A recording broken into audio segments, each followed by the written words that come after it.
Hey guys, I'm here to read you another chapter or two of Holes. So we are on chapter 47, and this is going to be Holes number 3. Oh, the lizards. I forgot they were on Stanley as he was in the hole. Chapter 47. The sun was up, and Stanley's heart was still beating. There were 8 lizards in the hole with him.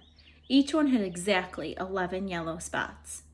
The warden had dark circles under her eyes from lack of sleep and lines across her forehead and face which seemed exaggerated in the stark morning light. Her skin looked blotchy.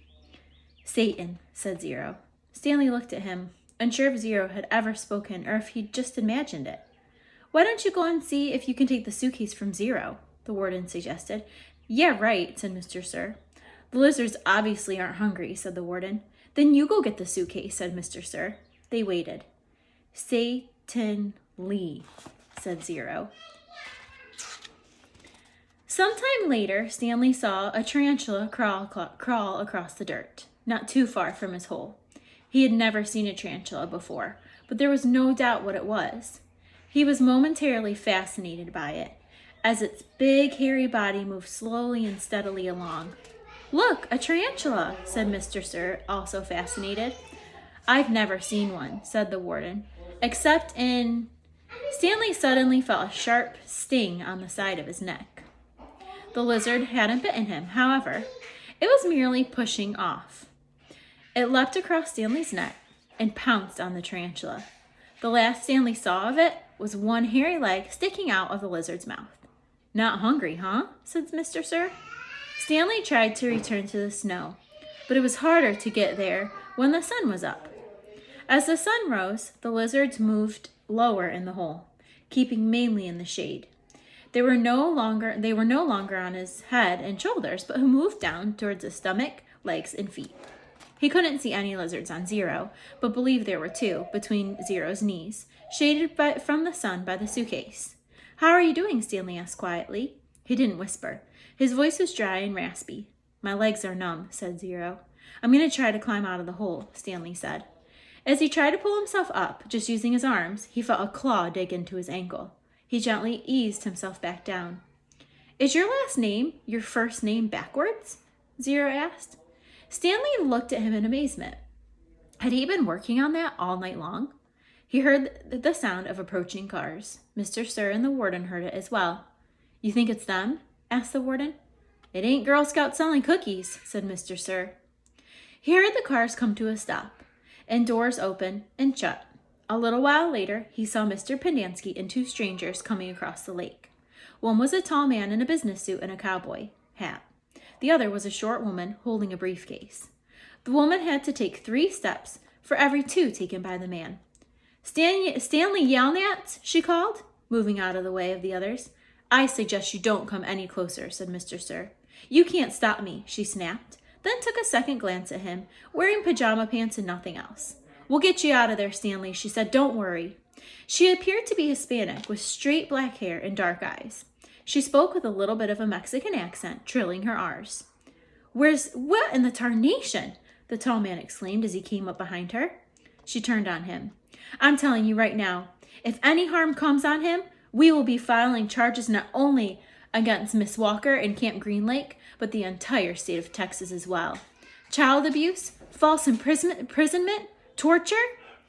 The man was more than a head taller than her, and was able to look directly over her as he spoke to the warden. All right, so think, who could this woman be? It seems like she's definitely on Stanley's side because she doesn't want him to get any type of injuries. "How long have they been in there?" "All night, as you can see by the way we're dressed. They snuck into my cabin while I was asleep and stole my suitcase. I chased after them, and they ran out here and fell into the lizard's nest. I don't know what they were thinking," the warden said. "That's not true," Stanley said. "Stanley, as your attorney, I advise you to not say anything," said the woman, "until I have had a chance to talk to you in private." So now we know who the woman is. It's Stanley's attorney. Stanley wondered why the warden lied about the suitcase. He wondered who it legally belonged to. That was one thing he wanted to ask the lawyer, if she really was his lawyer. "It's a miracle they're still alive," said the tall man. "Yes, it is," the warden agreed, with just a trace of disappointment in her voice. And they better come out of this alive, Stanley's lawyer warned. This wouldn't have happened if you would have released him to me yesterday. It wouldn't have happened if he wasn't a thief, said the warden. I told you he would be set free today, and I guess he decided he'd try to take some of my valuables with him. He's been delirious for the last week. Why didn't you release him when she came to you yesterday, the tall man asked. She didn't have proper authorization, said the warden. I have a court order. It's not authenticated, said the warden. Authenticated? It was signed by the judge who sentenced him. I needed authentication from an attorney general, said the warden. How do I know it's legitimate?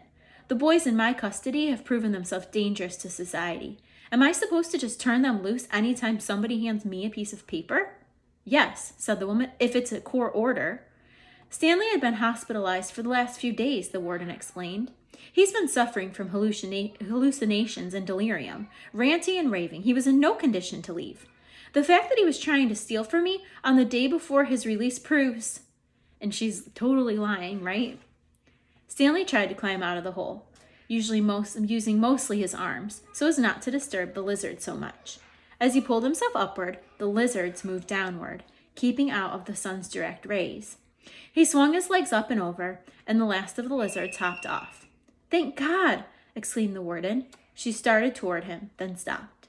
A lizard crawled out of his pocket and down his leg. Stanley was overcome by a rush of dizziness and almost fell over. He steadied himself, then reached down, took hold of Zero's arms, and helped him slowly to his feet. Zero still held the suitcase. The lizards, which had been hiding under it, scurried quickly into the hole. Stanley and Zero staggered away. The warden rushed to him. She hugged Zero. Thank goodness you're alive, she said, as she tried to take the suitcase from him. He jerked it free. It belongs to Stanley, he said. Don't cause any more trouble, the warden warned. You stole it from my cabin, and you've been caught red-handed. If I press charges, Stanley might have to return to prison. Now I'm willing, in the view of all these circumstances, to... It's got his name on it, said Zero. Stanley's lawyer pushed past the tall man to have a look. See? Zero showed her. The suitcase says Stanley Yelnats. Stanley looked too. There, in big black letters, were the words, Stanley Yelnats. The tall man looked over the heads of the others at the name on the suitcase. You say you stole it from your cabin? The warden stared in disbelief. It's She couldn't even say it. All right, guys, we will go ahead and stop there. Stay tuned. When I post this video, I'll post something else that I would like you to do. I want you to try to do a little Flipgrid video based on what you thought about this chapter. So stay tuned for that and keep your eyes peeled. All right, bye.